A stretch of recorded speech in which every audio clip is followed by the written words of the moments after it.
YCP MLC Ramasubba Reddy ఆధ్వర్యంలో బాబు surety మోసం guarantee కార్యక్రమం నిర్వహించారు. ఈ కార్యక్రమంలో ఫ్యాన్ పార్టీ నేతలు, కార్యకర్తలు పాల్గొన్నారు. కూటమి ప్రభుత్వం ఇచ్చిన హామీల అమలులో తీవ్రంగా విఫలమైందని ఆరోపించారు.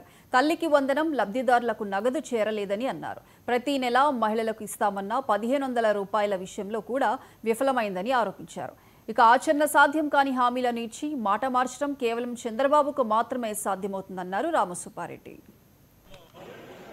కూటమి నాయకత్వంలో పరిపాలన జరుగుతూ ఉంది. చంద్రబాబు నాయుడు గారు ఒక్కసారి మనం అన్నీ కూడా ఈరోజు మేము దమ్మలమడుగు టౌన్కు సంబంధించి పట్టణానికి సంబంధించినటువంటి బాబు షూరిటీ మోసం గ్యారంటీ కార్యక్రమాన్ని పార్టీ ఆదేశాల మేరకు నిర్వహించడం జరిగింది.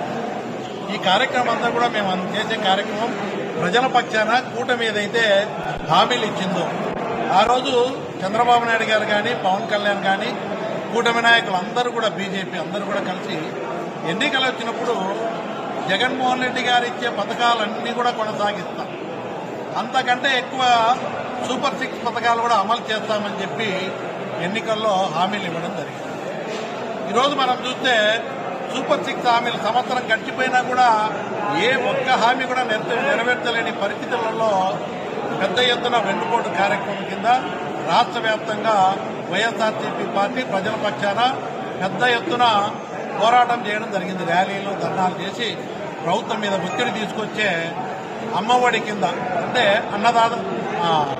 అమ్మకు తల్లికి వందనం కింద 80 లక్షల మందికి వేయాల్సింటే 50 లక్షల మందికి